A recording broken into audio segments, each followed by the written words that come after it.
Bom, eu estou entrevistando o Ciro mais uma vez aqui, e o Ciro, sempre que ele entra na Rádio Bandeirantes, ele diz assim: Datena, vocês do Grupo Bandeirantes, eu quero agradecer ao Johnny, são os únicos que me ouvem. Já não é mais assim. Eu vi uma entrevista ontem muito interessante do Ciro na Folha de São Paulo. Achei muito bacana a entrevista do Ciro da Folha de São Paulo.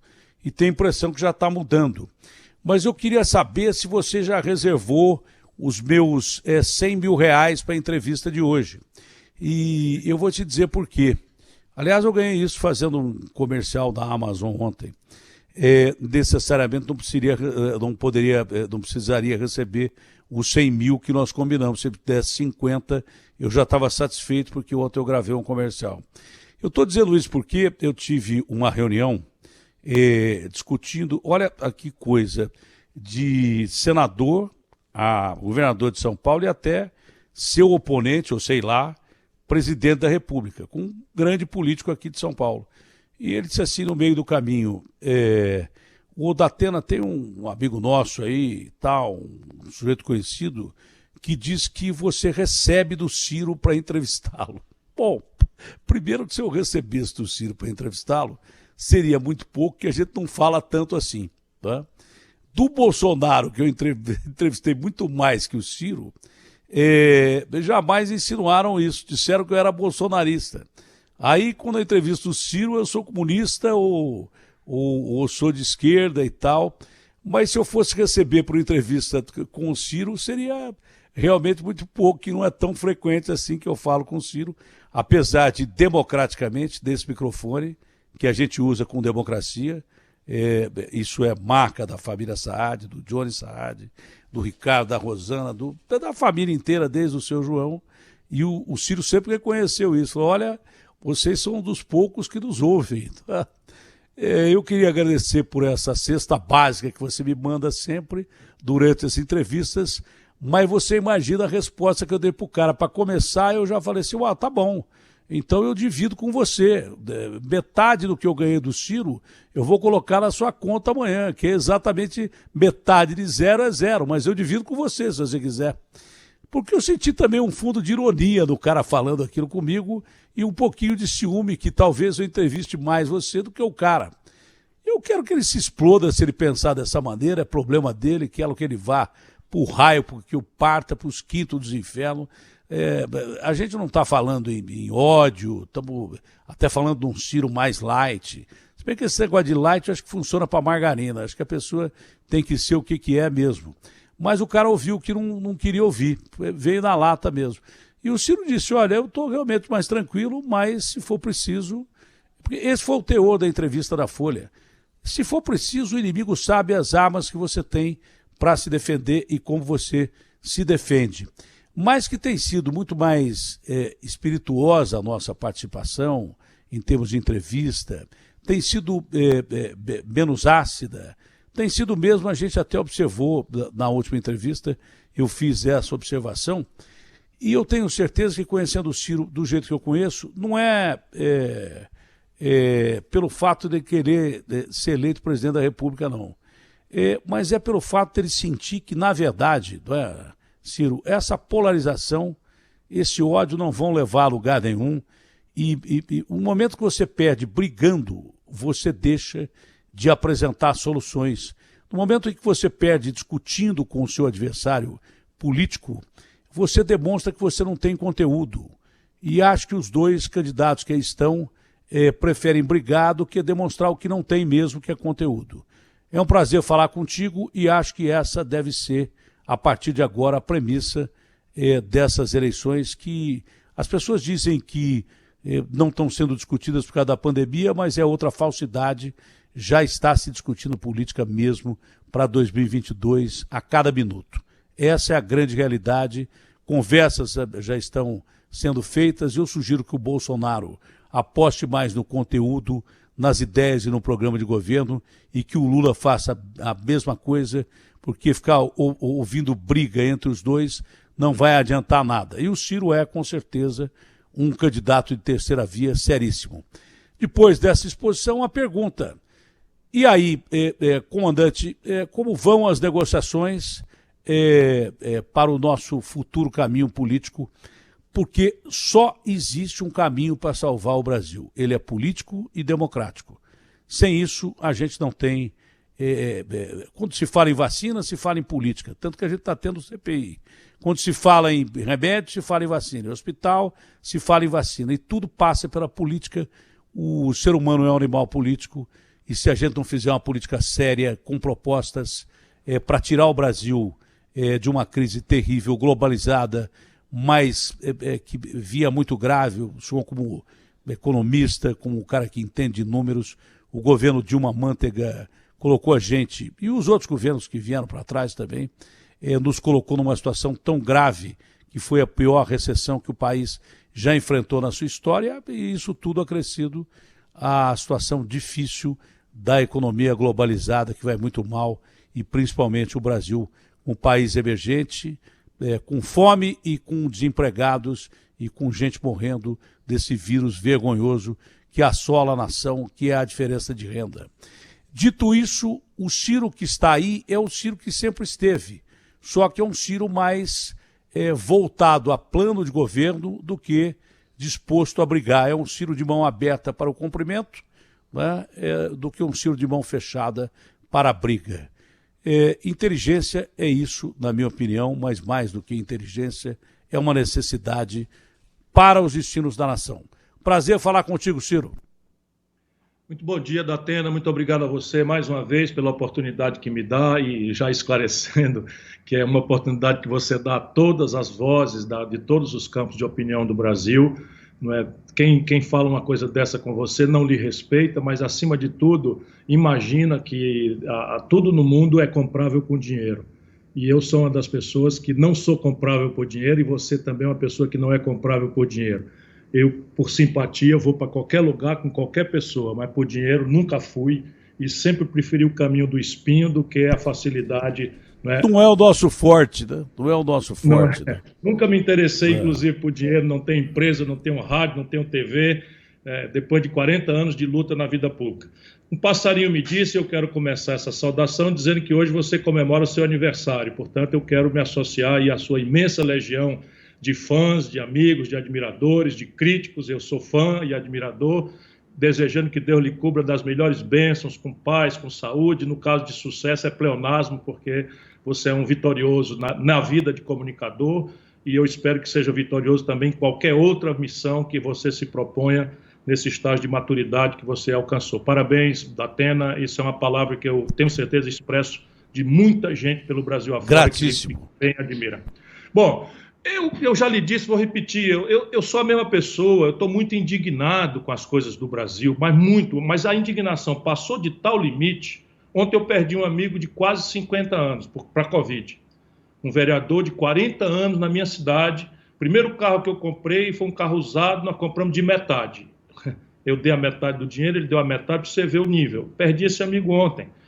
Não resisti, tive que chorar muito, né, porque está acumulado, eu estou muito indignado. Depois eu vejo a vida do Brasil, porque me dedico a isso sistematicamente. Datena, nós temos hoje a pior situação socioeconômica da história do Brasil. Não tem exagero nenhum, eu costumo sustentar minhas falas, no seu programa especialmente, com números.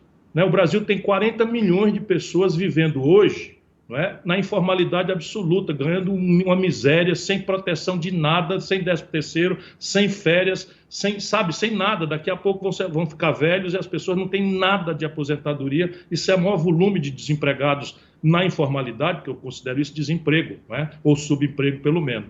O desemprego aberto é o pior da história, são quase 15 milhões de brasileiros. E aqueles que desistiram de procurar emprego, de tanta decepção que sofreram, já também é o maior, o IBGE chama de desalentados, são 6 milhões de pessoas. Quando você olha para a situação das contas do governo, que é quem você espera, na medida de uma situação social e econômica dessa natureza, você vai esperar de onde? Que caia do céu? Claro que Deus está ali, olhando por nós todos, na fé que nós temos no coração, mas nós precisamos que os homens tomem providências. Aí quando você olha, o governo está literalmente falido. Se você olhar para trás, as pessoas não prestam atenção nisso, a grande mídia não dá muita atenção nisso, o governo cria um monte de palavra que o povo não entende, mas na boca do cofre do governo, olhando 12 meses para trás, faltaram 900 bilhões de reais, quase R$ 1 trilhão. Isso é o tamanho do rombo da conta do governo. Quando você diz assim, a maior crise da história que foi a Dilma com o PT que produziu, deu 130 bilhões da Atena. Estamos falando de 900 bilhões de reais de rombo. Quando você gasta muito mais nessa proporção do que ganha, isso cai na dívida. A dívida brasileira está se acelerando de um jeito que nunca aconteceu, senão na véspera da superinflação lá atrás. Porque quando a dívida papoca muito grande, explode muito fortemente, o agiota, o povão sabe como é que funciona. Se você começa a dever demais, o agiota esquenta o dinheiro, só lhe empresta por prazo muito curto e bota a faca no pescoço por juro muito alto. Pois bem, isso está acontecendo com a nação brasileira. O próximo presidente vai pegar a dívida pública brasileira no maior volume da história. São quase 7 trilhões com T de tapioca. Um quarto disso vencendo em 4 meses. E o país tem 900 bilhões de fluxo negativo. Você imagina o tamanho do abacaxi. O juro subindo significa o seguinte, mais inadimplência. Já são 63 milhões e 700 mil brasileiros humilhados no SPC. 6 milhões de garotos brasileiros estão com nome sujo no começo da vida, Datena, porque tomaram o conto do FIES, que é essa coisa que o PT criou, para passar o dinheiro para o bolso do empresário de educação, e o garoto ficou devendo. Não tem emprego, não tem renda, está humilhado com o nome do SPC. 6 milhões de garotos brasileiros devendo o FIES sem dar conta de pagar. Olhe, eu iria cansar o seu ouvinte, mas você tem uma greve importante acontecendo hoje em São Paulo, que está acontecendo por aquele ditado que a gente aprende aqui no interior do Ceará. Casa onde falta pão, todos brigam e ninguém tem razão. Sabe quanto é a inflação? Eu ajudei a fazer o plano real. Sabe quanto é a inflação hoje no atacado? 32% nos últimos 12 meses. A última vez que nós ouvimos falar isso foi em 93.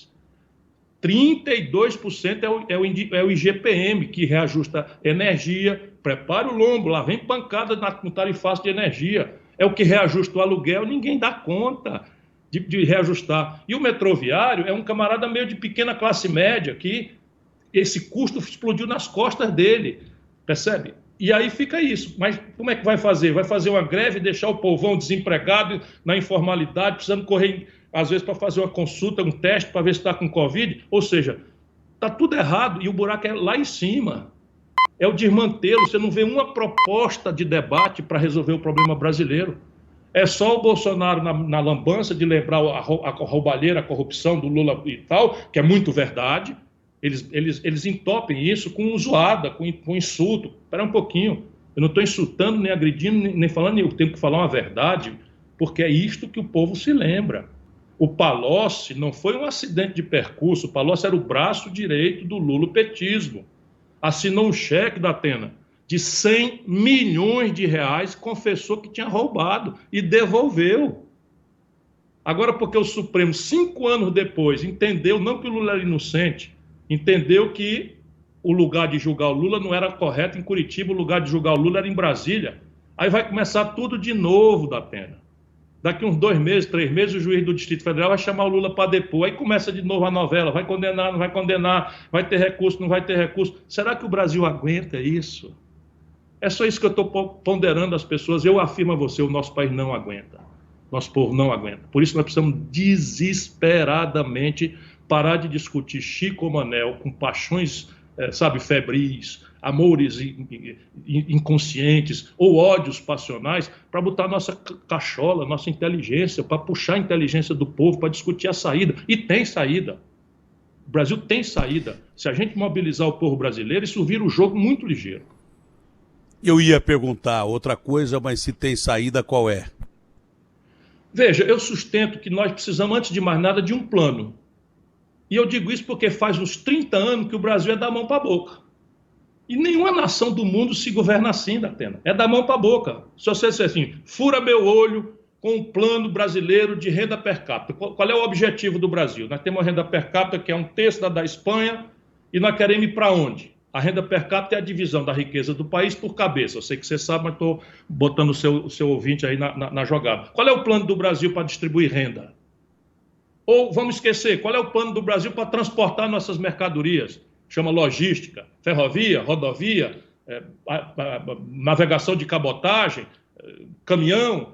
Onde é que está o plano para eu entender, para a gente botar defeito, dizer, não, isso aqui está certo e tal? Qual é o plano do Brasil para a Amazônia?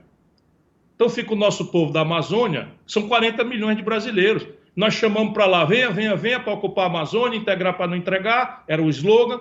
E a condição para dar o título de terra da Atena 25, 30 anos atrás era o camarada provar que desmatou. Olha o que eu estou dizendo.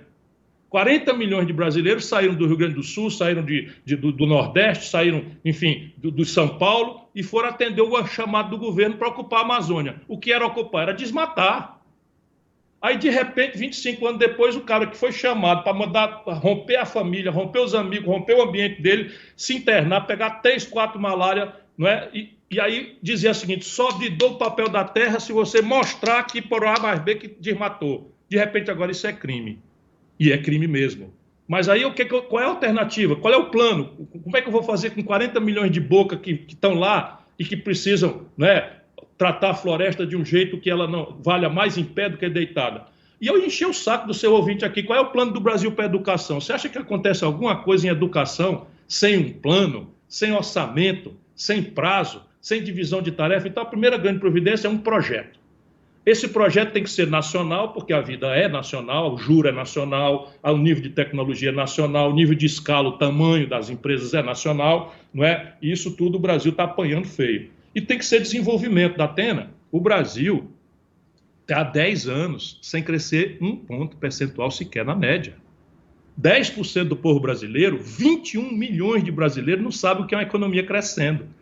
E a economia crescer significa aumentar sem a quantidade pandemia.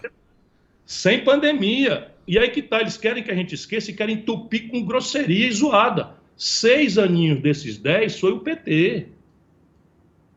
O Bolsonaro está agravando tudo isso. O Bolsonaro, para mim, é uma excrescência moral, pessoal, política, mas vamos botar as coisas onde elas estão, senão a gente não entende o problema.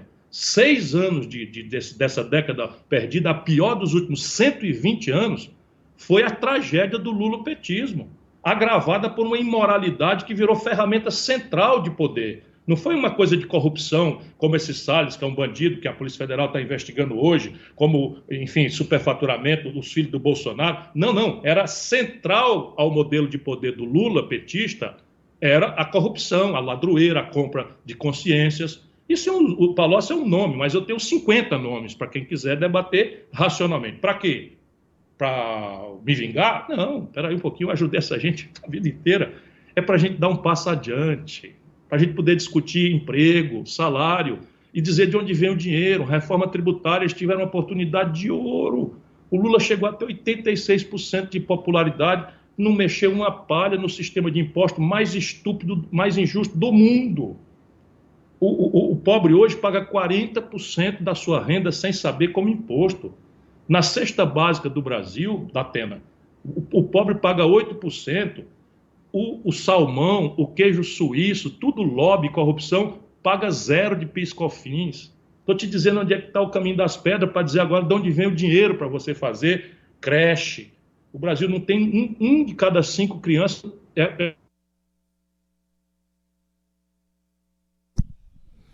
Que pena. Caiu a conexão com o Ciro. Se não der para fazer rapidamente por Skype, estava ótima a entrevista, por gentileza refaz por telefone, que é mais rápido, que interessa é o conteúdo. Mas estava ótima a entrevista com o Ciro. O Ciro é uma alternativa, segundo a pesquisa da Folha de São Paulo, importantíssima como terceira via.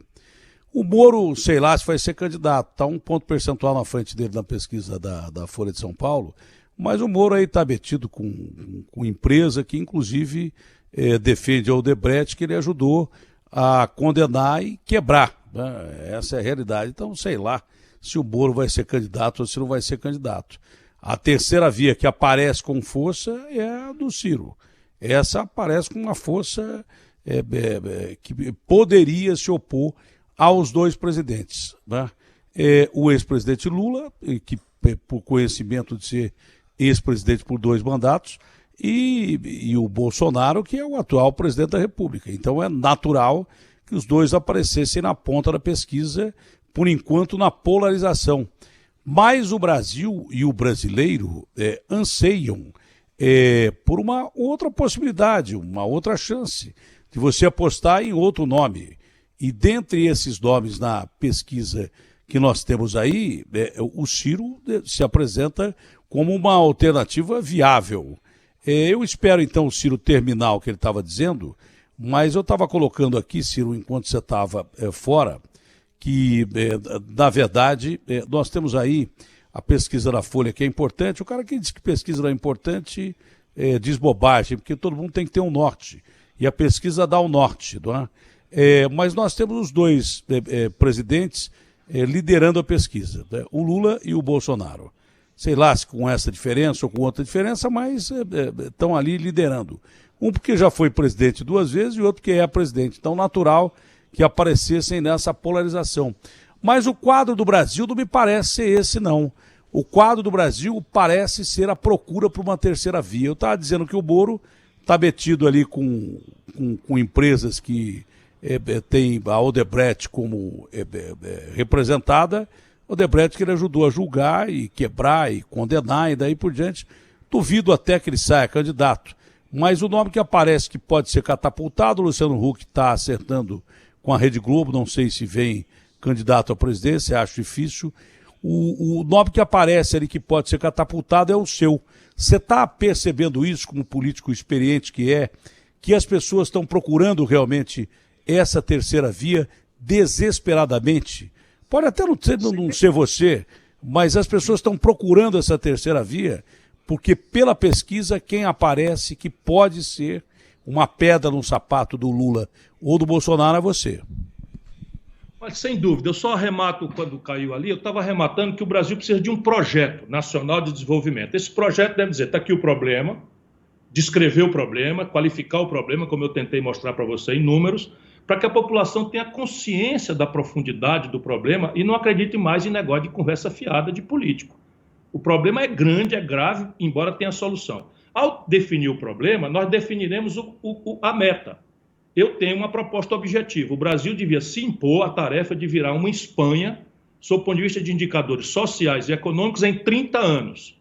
Isso não é nada mirabolante. Eu sei bastante bem onde eu estou pisando. E aí o objetivo é, vamos lá, matrícula de garoto de 18 a 25 anos na universidade. O Brasil tem 18 de cada 100. A Colômbia, mais pobre do que nós, tem 42. Cuba, que é mais pobre do que o Ceará, tem 54. Então, quanto é que custa botar em 30 anos metade dos garotos de 18 a 25 anos na universidade? Custa X, dá para você calcular, você sabe quanto custa a matrícula de um aluno por ano, etc, etc, etc, extrapola. Daí você tem uma conta, que é o orçamento, em 30 anos. E esse orçamento você tem que dizer de onde é que vai vir o dinheiro. Hoje, como eu lhe disse, o Brasil, com investimento perto de nada, está com um buraco de 900 bilhões. E nós temos que fazer uma proposta. Eu estou adiantando para dar cara para bater, para não andar mentindo para o povo, como infelizmente é acontecido ao longo dos últimos 40 anos no Brasil, que é a história do deixa que eu chuto e tal. Eu estou dizendo que nós precisamos mudar o sistema de cobrança de imposto. E estou dizendo quais são. Vou dar um exemplo prático. Existe um tipo de imposto que chama imposto de renda sobre lucros e dividendos empresariais. É assim, a empresa fatura e tal e reinveste, zero imposto. Para a gente estimular a empresa, porque ela é a maior geradora de emprego. Mas naquele ano, o dono da empresa tira para ele, pessoa física, um lucro ou dividendo das ações. No Brasil, somente no Brasil, ninguém cobra imposto sobre isso. Você paga 27,5% na fonte, se você é de classe média, o cidadão que ganha R$ 2.050 paga 15% de imposto de renda e os bancos distribuíram, para a gente falar com clareza, os bancos distribuíram 19 bilhões e 300 bilhões de reais de lucros e dividendos no trimestre. No meio da pandemia, que a economia indo para o vinagre, os bancos apuraram 19 bilhões e 300 milhões e botaram no bolso dos credores desse dividendo sem pagar um centavo de imposto. Eu sei onde achar 3 trilhões de reais em 10 anos. Está tudo detalhado. Eu vou pedir a você a permissão, já falei sobre isso, está tudo num livro, porque eu acho que é importante que o povo brasileiro conheça o problema e conheça as soluções, não minhas, mas de todos os candidatos. Porque o que precisa ser feito no Brasil exige um grandíssimo diálogo. Pesquisa. O que está acontecendo no Brasil? Nosso país é único no mundo nesse aspecto, né? Em vários aspectos. Mas veja, o Supremo Tribunal Federal, volto a dizer, com meu respeito institucional, mas ninguém pode admirar uma decisão que é a seguinte: 5 anos depois, o Supremo Tribunal Federal descobriu depois de 20 recursos que examinou na direção oposta, que a vara de Curitiba não era o lugar correto para julgar o Lula. Então o Lula logo aproveita, ele é muito esperto, mente que não tem nem reserva e tal, diz para o povo: eu fui absolvido, eu fui injustiçado, agora eu sou inocente. Não é verdade. O Supremo Tribunal Federal disse: olha, o tribunal que devia julgar o Lula não era o de Curitiba com o Moro, é o Tribunal do Distrito Federal. Então zera tudo e começa tudo de novo. Isso é o que aconteceu no Brasil. Mas ao fazer isso, o que aconteceu? Imediatamente você acende a luz do processo sucessório, cujo primeiro movimento vai ser abril do ano que vem. Você estava falando aí, o Moro não tem partido. Só em abril do ano que vem nós vamos saber se ele vai se filiar ou não, que é a condição de ser candidato. Aí o Huck, então, e os dois estão na pesquisa, e não são Lula nem Bolsonaro. O Dória está numa contestação profunda, né, com dificuldades graves em São Paulo, né, fez um movimento drástico agora que baniu o DEM da sua aliança, está com impopularidade imensa em São Paulo, e o PSDB não quer, o PSDB, a burocracia nacional do PSDB, quer lançar outro candidato, que pode ser o Tasso Gereissati ou o Eduardo Leite. Só quem está com a vida ganha sou eu. Meu partido está organizado, eu não dependo de nada, já há uma indicação de candidatura feita, de pré-candidatura feita pelo meu partido, e tem que ter paciência. Por quê? Porque o Bolsonaro está derretendo. O mais conhecido anti-Bolsonaro é o Lula. Então, se você der ao Bolsonaro hoje 25%, 30%, 70% não querem o Bolsonaro. E dos 70%, 30%, 40%, vamos lá, não tem 40%, mas 30% é o Lula. Então tá bom, Bolsonaro tem 25%, Lula tem 30%, e você matou a charada. 50%, 45% não querem nenhum nem outro, porque os dois são completamente conhecidos. Um é presidente, o outro foi presidente 2 vezes e tal. Mais da metade do povo brasileiro está procurando uma alternativa.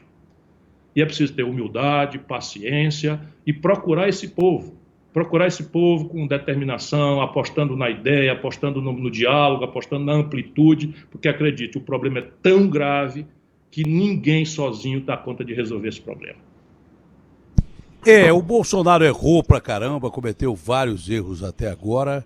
Eu não sei se essa CPI converge para processo de impeachment do Bolsonaro. Acho praticamente improvável. Vou perguntar isso a você, mas acho improvável, não é? E o Lula, eu venho dizendo aqui há muito tempo o que o Ciro está dizendo. O Lula não foi inocentado, ele foi julgado errado. Segundo o Supremo, ele foi julgado errado. Foi investigado errado. Eu sempre digo, em polícia, você não pode, de forma alguma, adiantar uma investigação e fazer uma investigação mal feita, que você favorece o criminoso. Mesma coisa na justiça. Se houver uma relação incestuosa entre quem julga e quem está preparando para atacar o Estado contra fulano, você vai ser favorável a quem é réu, né? Então o Lula não é inocente. Ele foi mal investigado e mal julgado, principalmente mal julgado, porque investigado ele foi bem, porque ele seria incriminado se o julgamento fosse natural. Aquela correria para julgar o Lula, que também a gente tem que lembrar que foi uma correria impressionante, isso tudo atrapalhou o processo. O Moro mais atrapalhou do que ajudou a justiça. Pouco me interessa se o Lula é culpado ou se ele não é culpado, não me interessa nada isso. Agora, o que me interessa é a verdade. Se ele foi investigado e havia provas para que ele fosse condenado culpado, o Moro jogou isso por terra com aquela relação incestuosa que ele tinha com os senhores procuradores da Lava Jato. E jogou até a Lava Jato quase que por terra, atrapalhando um processo de investigação da corrupção, que é um dos males que o Brasil tem, lamentável. Então o Lula não é inocente. O Lula, ele foi mal julgado. E quem julgou mal foi o Moro e os seus pares lá da Lava Jato de Curitiba. Essa é a grande verdade que tem que ser dita e explicitada, né? Olha, da CPI agora, o Pazuello fez aquilo que eu falei que ia fazer. Falou que o Bolsonaro não teve culpa de nada e que ele fez tudo sozinho. É evidente que nem eu, nem você e nem um bebê de 2 meses de idade vamos acreditar nisso, né, Ciro? Não dá para acreditar, mas veja, o episódio mais grave, mais constrangedor, porque explica as mortes atuais e as futuras, porque infelizmente os meus especialistas que me ajudam a pensar essas coisas me falam numa terceira onda para junho agora. E as simulações são de que o Brasil não vai ficar só no meio milhão de mortos, mas pode chegar à cifra assustadora de 735 mil pessoas mortas.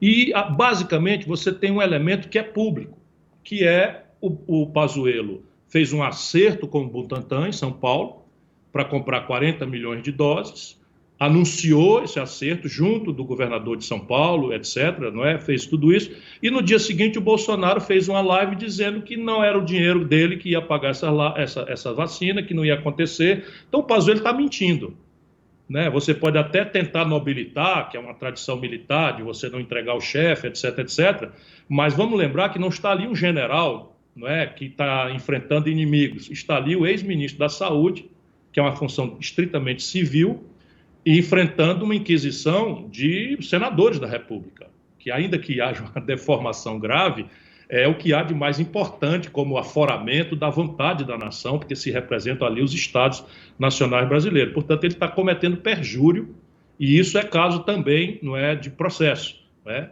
Não dá para nobilitar isso, porque como militar eu até entendo, mas como civil ele está mentindo para a nação, está mentindo para a República, porque há uma evidência flagrante. A cloroquina, por exemplo, a ordem do Bolsonaro foi direta para o ex-comandante do Exército, que é um homem honrado, mas não resistiu a essa ordem arbitrária. É fácil a CPI documentar. O Bolsonaro determinou que o comando do Exército comprasse toneladas de cloroquina, dos insumos para cloroquina, e eles compraram de um fornecedor obscuro no Brasil por 7 vezes o preço que o próprio Exército tinha comprado 3 meses antes. Então, o escândalo com a morte do povo brasileiro é uma coisa absurda, e isso será o serviço que essa CPI vai prestar. Mas, no limite, Datena, não alimentemos ilusões. Não acredito que da mão do Renan Calheiros vai sair a moralização do Brasil. A minha experiência não permite alimentar uma ilusão dessa natureza. Ele precisa cuidar dos processos todos que ele tem antes de apontar o dedo para alguém, né? Começa por aí. E acho que foi inadequado até que ele aceitasse essa função ou lutasse por essa função, né? A CPI poderia ter muito mais credibilidade. Eu não tenho nada contra o Renan, quem tem é a justiça, né? Eu não posso acusá-lo de nada, porque eu nunca vi. Só o Maluf que resistiu a 500 processos e saía livre. O Renan também tem essa capacidade camaleônica de mimetizar os processos a que eles são atribuídos, não é? Eu não posso acusar o cara se a justiça não condena o cara. Se o cara continua senador, como é que eu posso acusar o cara? Mas nós podemos, pelo menos, nos reservar o direito da dúvida. Mas de uma coisa eu não tenho dúvida, o Renan não era o cara acertado para estar lá sentado, para apontar o dedo para os outros e dizer que vai prender, né? Eu tenho um pouco mais de informação no ponto. Qualquer brasileiro que esteja nos ouvindo pode ir no Google e procurar Sérgio Machado Transpetro. Então, essa pessoa, o Renan indicou para Transpetro, o Lula nomeou essa pessoa para Transpetro, eu disse a ele que disse ao Lula que a roubalheira estava sendo generalizada, e esse senhor devolveu também muitos milhões de reais, confessando numa delação premiada a roubalheira. E era junto com essa estrutura da cúpula do PMDB. Renan Calheiros, Eudício Oliveira, que por sua vez teve dado pelo Lula um contrato de R$1 bilhão sem licitação na Petrobras. O Eudício Oliveira, o nome da empresa é Manchester, o maior contrato. É só investigar, é simples. O problema nosso é que a justiça anda a passo de carga do manco, quando se trata de poderosos. E quando se trata de poderosos também anda rápido demais, né? Resolve na hora, né? O Fachin ficou sentado em cima do processo do Lula, dos processos do Lula, durante 4 anos. De uma hora para outra, pá! Né? Bom, enfim... mas cá entre nós, não deve apurar fatos importantes essa CPI, mas eu não sei se seria... Ela vai ajudar o povo brasileiro a entender o que aconteceu. Isso é muito importante para o Brasil. Vai ajudar o povo a entender o que aconteceu. Basicamente isso, o Brasil foi para o fim da fila nas vacinas, portanto, a maior parte das pessoas que estão morrendo hoje estão morrendo de uma doença que podia ser prevenida com vacina. né, a terapêutica com remédios que não têm prescrição. O próprio governo, por causa da ameaça da CPI, está soltando um protocolo definitivo dizendo que a cloroquina e a ivermectina não são remédios para tratamento precoce, que elas não são para isso, e isso tudo expõe concretamente a responsabilidade negacionista, anticientífica, assim como também ela vai evidenciar, né, todo um esforço de desorientação que o mau exemplo do governo fez com relação às providências de prevenção, assim como também o efeito econômico disso. Por exemplo, tem uma linha de crédito que foi anunciada para pequenas e médias empresas, chamada Pronamp. Ninguém pegou esse dinheiro. E R$ 1 trilhão que o Banco Central botou no caixa dos bancos, dinheiro público, simplesmente retornou para a especulação via empréstimo desse dinheiro que eles pegaram de graça para o próprio governo, em títulos públicos. Por isso esse lucro extraordinário dos bancos na hora da pandemia. Então, veja, isso tudo a CPI, menos essa dos bancos, que provavelmente ela já vai revelar seu limite, que não vai pesquisar isso, mas nós vamos cobrar, nós vamos pedir. E aí nós vamos ver os limites dessa CPI. Agora, vamos supor que aconteça um milagre, que baixe o santo, não é? E o Renan Calheiros faça um relatório severo, equilibrado, porque não é um relatório de perseguição. Ninguém quer isso, não. Isso não é lugar de fazer política, não é lugar de caçar Bolsonaro, não é esse lugar aí, não. Bolsonaro tem vários crimes de responsabilidade. Esse lugar aí é de resolver o problema do enfrentamento da Covid e de identificar responsabilidades do passado genocida que matou tantos centenas de milhares dos irmãos nossos. A responsabilidade disso é essa, é ser severa, ter foco.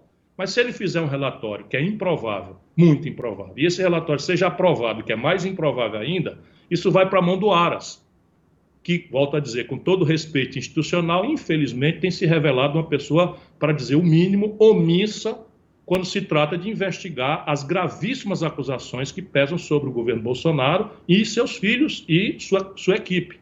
Hoje, por exemplo, é inacreditável. O Supremo Tribunal Federal está fazendo uma busca e apreensão ao redor desse Salles, que sempre foi picareta. O Salles é condenado por improbidade em São Paulo, porque usou a Secretaria de Meio Ambiente de São Paulo no zoneamento do Rio Tietê.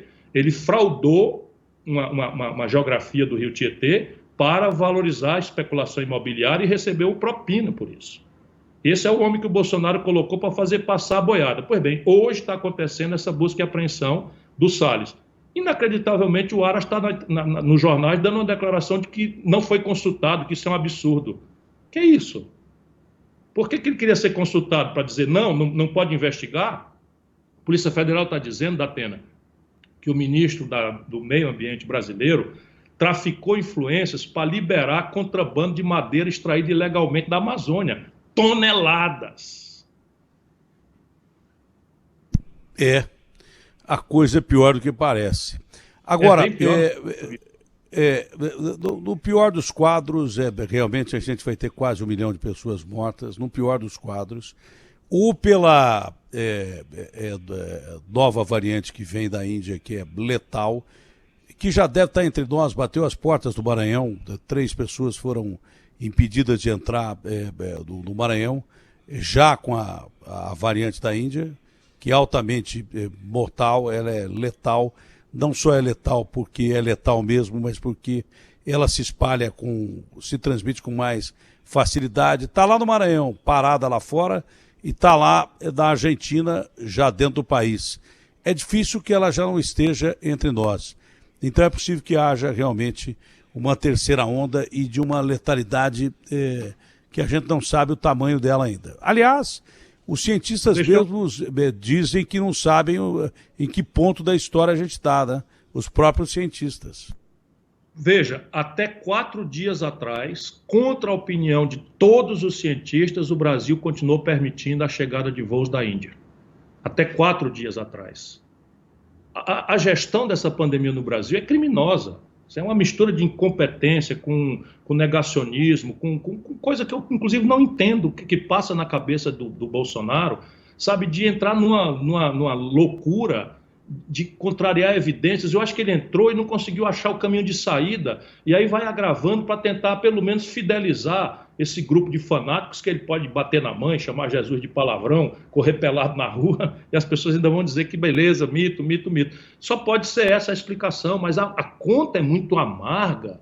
Eu perdi esse amigo de 40 anos ontem. Veja, eu não sabia se eu chorava de revolta ou de tristeza, que eu não sei a última vez que eu dei um abraço nesse amigo. Sabe o que isso aconteceu? Sabe para quantas pessoas? 1 de cada 470 brasileiros da Atena.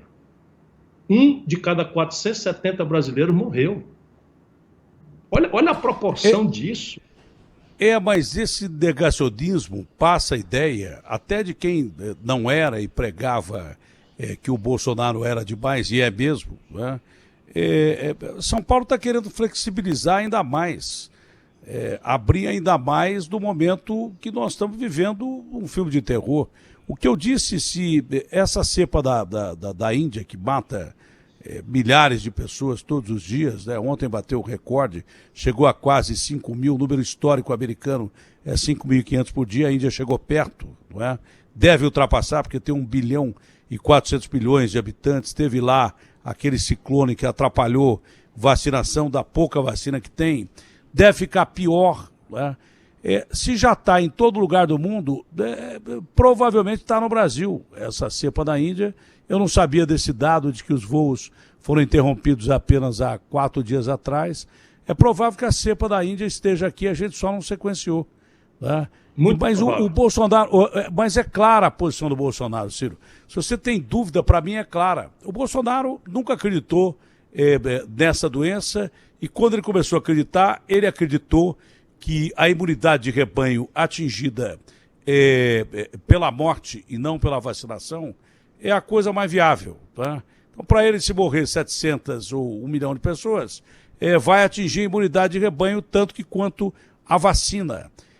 É um ledo engano, porque não é assim, nem os cientistas sabem o que esse vírus é, porque ele mata 700 milhões, aí 700 mil, aí tá bom, deveria atingir a imunidade de rebanho, mas aí aparece uma nova cepa, e aí aparece uma outra cepa, então ele está errado, na conta que seria terrivelmente com falta de humanidade que ele fez, não é? E aí ele começou a falar da vacina. Não é porque ele acredita na vacina, porque ele está comprando a vacina, não é porque ele acredita na vacina, não. É porque ele quer ser eleito presidente da República. Então está todo mundo falando da vacina, ele vai comprar 18 milhões, 100 milhões, 200 milhões, se vai ser entregue ou não, para ele tanto faz. Ele não acredita. Eu duvido que o Bolsonaro acredite na vacina. Eu duvido que ele passou de uma hora para outra a acreditar na vacina. Ele não está nem aí para a vacina, não. Eu acho isso. Não, tem toda a razão, e tem declarações formais dele, ele dizendo, insinuando e amedrontando a população, porque o presidente da República, cada palavra tem um efeito exemplar, absolutamente grave, central, num país como o nosso, de uma gente boa, mas com grande dificuldade de acesso à informação. O Bolsonaro insinuou que a vacina transformava você num jacaré, ou fazia você perder a masculinidade. Ele sempre tem essas piadas de mau gosto com questão sexista, enfim, ele disse que ele não ia tomar. Ou seja, se o presidente da República estabelece a insegurança teórica, técnica, sobre a eficácia da vacina, atribuindo a ela uma ameaça... falou. Eu perguntei para ele, eu falei, não, mas ele falou para mim primeiro, eu falei assim, você vai tomar a vacina? Ele falou, não vou tomar a vacina, eu não vou tomar a vacina. Eu falei, eu vou.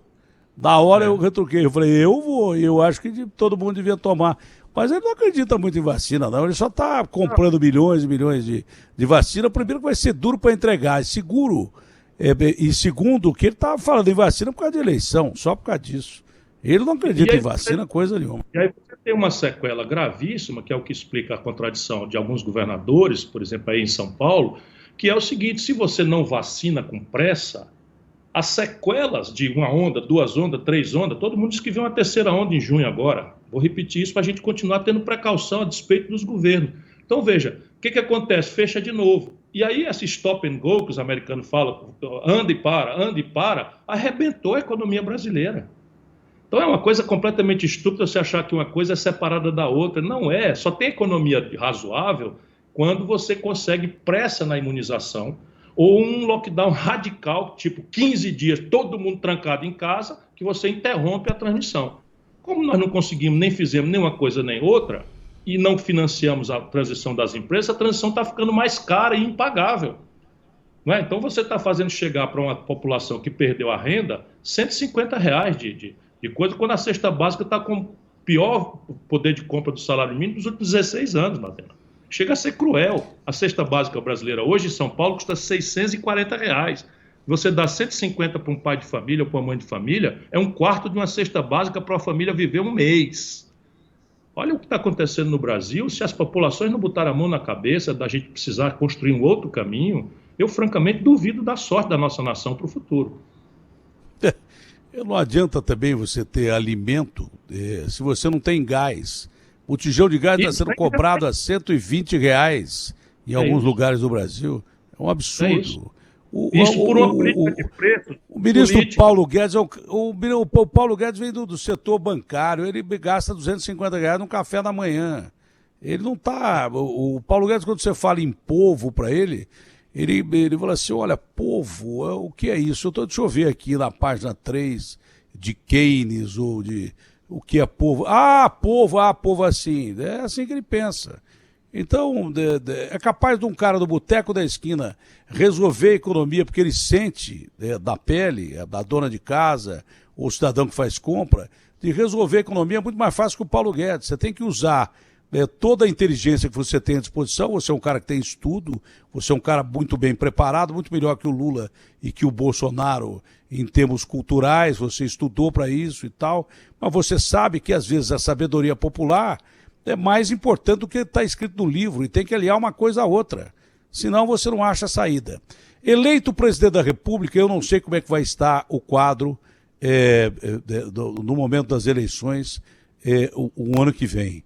Mas eleito presidente da República, sendo você ou qualquer outra pessoa, qual é a primeira atitude que tem que ser tomada e quem é que precisa primeiro ser protegido numa escala de se retomar o caminho da nação, possível crescimento que não vê há 10 anos e tentar tirar o país do atoleiro?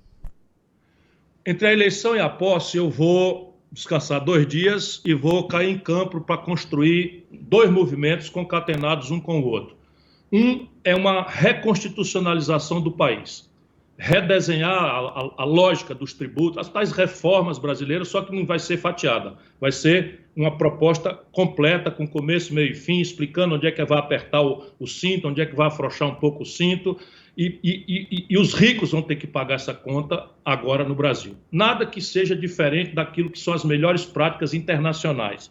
Mas é assim, vou te dar um dado aqui. A maior fazenda do agronegócio do mundo é o Brasil.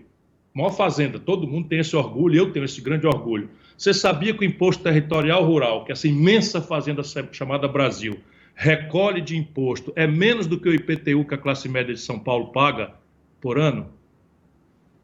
Percebe? Não. Então, eu sei onde as andorinhas dormem. O problema é que é um conflito político. Nos Estados Unidos, as grandes heranças, acima de 20 milhões, pagam 29% de imposto. No Brasil, paga 4%. Aqui no Ceará, nós já botamos em 8%, porque é o teto que o Senado dá. Então, eu vou tentar discutir, porque eu quero fazer aquilo, o objetivo e tal. Então, vai ser a reforma constitucional completa e o redesenho do Pacto Federativo Brasileiro, porque por esse caminho eu acabo com a história de toma lá da cá, fisiológico, clientelista, corrupto da relação do presidente com os partidos. Eu via governadores e via partidos e parlamentares, vou fazer o Pacto Federativo. Só para você ter uma ideia, São Paulo hoje está quebrado. Rio de Janeiro quebrado e meio. Rio Grande do Sul trincamente quebrado. Minas Gerais quádruplamente quebrado. Esses 4 estados são responsáveis por 84% da dívida dos estados com a União, que são meros, aspas, 600 bilhões de reais. Só para você ver por que eu digo meros? Porque o governo federal sacou do caixa do Banco Central 1 trilhão de reais e botou nos bancos a pretexto da pandemia. Por que eu não posso pegar 400 bilhões de reais e reestruturar a dívida desses estados? Em direção a restaurar a capacidade de investimento. Pronto, essas 2 providências. Redesenhar o Pacto Federativo para criar ambiente político, parlamentar, nacional, um diálogo... Não, e senão a máquina não anda, né? Senão a máquina não anda. Mas isso é o seguinte, entre a eleição e a posse eu vou desenhar essa proposta. Eu vou entrar, Datena, catando geração de emprego. Então o que eu vou fazer? Eu vou abrir frente de trabalho no primeiro dia do governo. No primeiro dia do governo, eu vou abrir frente de trabalho, vou subir o morro, vou subir a favela, vou entrar nas palafitas com construção civil, saneamento básico, moradia popular, pavimentação. Por quê? Porque isso não exige qualificação muito sofisticada, não importa do estrangeiro nenhum insumo, e é um investimento modular que eu posso fazer com várias fontes, que eu conheço todas, né? Então, nesse Pacto Federativo, por exemplo, eu vou libertar os estados de uma intervenção absolutamente draconiana do Tesouro Nacional, que começou com o Fernando Henrique, passou pelo Lula, passou pelo Temer, passou pelo Bolsonaro, igualzinho. Que é o seguinte: São Paulo, o Ceará, que não está devendo nada a ninguém, faz 30 anos que não atrasa funcionário, enfim, que paga salário do professor maior do que São Paulo, sendo um dos estados mais pobres do Brasil. Eu estou falando, isso não é por gabolice, não. Isso aqui é um movimento que nós temos, que produz resultados. E hoje a metade dos garotos de 18 a 25 anos de idade de ensino médio estão matriculados numa escola de tempo integral profissionalizante, que é o que eu vou fazer para o Brasil inteiro no médio prazo. Mas no primeiro momento é isso, é emprego, emprego, emprego, emprego, emprego. Olha, Ciro, foi um prazer muito grande falar contigo mais uma vez. Deus ajude a nação. Deus dê um pouquinho de consciência a essas pessoas, mas esse projeto que você falou de urbanização, que a gente não tem moradia, que tem de gente morando na rua e morrendo na rua, agora no frio, mas eu participei de um canal livre durante o primeiro governo do Lula. É cruel. Durante o primeiro governo do Lula, eu participei de um canal livre apresentado pelo João Mir, com o Fernando Bittre e com o Teles. Não é? Quando foi perguntado ao Lula sobre as UPPs, ele começou a vender as UPPs como a melhor coisa do mundo. Aí ele falou: não é da Atena. Eu falei: não é não, senhor. Ele falou: não, você vai subir a favela comigo. Eu falei: eu vou se você for na frente, que eles vão atirar em mim. Se você for na frente, eu vou. Mas não adianta o senhor resolver o problema da comunidade com polícia. Você tem que resolver o problema da comunidade com o social para evitar que haja o problema policial, né? Isso era o governo democrático do presidente Luiz Inácio Lula da Silva. Eu, que não entendo nada de política, entendo um pouquinho de segurança, falei: que adianta você fazer essas UPPs? Isso aí vai ser um furo na água, não vai dar certo, e depois a história provou que é isso mesmo. Se a gente não resolver habitação e comida, sem isso, nenhum cidadão em qualquer parte do mundo tem dignidade. Deixa eu te dar um dado, Datena, sem querer abusar já da sua generosidade, só nessa ponta da segurança, que é um outro assunto que nós vamos ter que resolver. Quando o Lula tomou posse, o Brasil tinha algo ao redor de 280, quase 300 mil pessoas em cárcere, presas. O Lula copiou dos americanos a tal guerra contra as drogas. Sabe quantas pessoas nós temos presas hoje no Brasil, nos presídios? 870 mil. E tem mais 250 mil mandados de prisão para serem executados. Você imagina o Brasil chegar a 1.200.000 pessoas. Quem são essas pessoas? Tudo jovem, pobre da periferia, negros, pardos, que não tem oportunidade de nada e que vê a televisão, o rádio, a internet, o cinema, compre, é o bom, é o bonito, é o barato. Sem isso você não vai ter as meninas, sem isso as meninas não vão ter os rapazes, não vai ter símbolo de aceitação. Isso nós temos que pôr em debate também. Sabe, subir o morro atirando a esmo, matando o trabalhador para pegar um traficante. Na hora que você mata um traficante, aparece 15, aparece 30, nesta estupidez que nós estamos fazendo, imitando os americanos, que já saltaram fora dessa política. Essa é a tragédia do Brasil. O Lula imita os americanos há uns 15 anos largaram essa política e estão procurando experimentar, que é muito difícil você achar outros caminhos. Enfim, eu não quero lhe abusar da paciência, eu quero lhe agradecer, e se você me permitir, ainda por dentro dos 100 mil reais, eu estou pedindo, minha assessoria, pedindo para divulgar aqui... Não, já está em 110, já está em 110 as minhas redes agora, sociais. Então, quem pelo quiser conhecer tempo. Não, você vai divulgar, mas tem um negócio interessante, que o Mitre é um dos caras mais inteligentes que eu conheço da minha vida, né? Eu falei assim: o Mitre, desculpa aí eu te incomodar. Aí ele falou assim para mim: não, Datena, pode continuar incomodando. Achei isso genial. Eu fico meio encabulado, achei isso genial. Tempo nós temos à vontade, Ciro. Por conta da nossa relação financeira, você pode falar aqui à vontade. Até amanhã. Não, eu só quero pedir para divulgar as minhas redes sociais, porque esse debate, que você é a única Claro. que dá oportunidade mesmo na TV comercial, está todo ele nas minhas redes. Então é o Twitter, @Ciro Gomes, tudo emendado maiúsculo, o Instagram, @Ciro Gomes, tudo emendado maiúsculo, e o Facebook, @Ciro Gomes Oficial, tudo maiúsculo também. Então entra lá, discute, critica, bota defeito, manda uma ideia nova, e eu te agradeço pedindo a Deus mais uma vez que te cubra de saúde e de sucesso pelo seu aniversário. Amém, obrigado, um abraço grande, meu amigo Ciro, foi um prazer falar contigo, é sempre um prazerão falar com um brasileiro como você. Prazerão mesmo de verdade, de coração. Tchau, Ciro. Um abraço grande.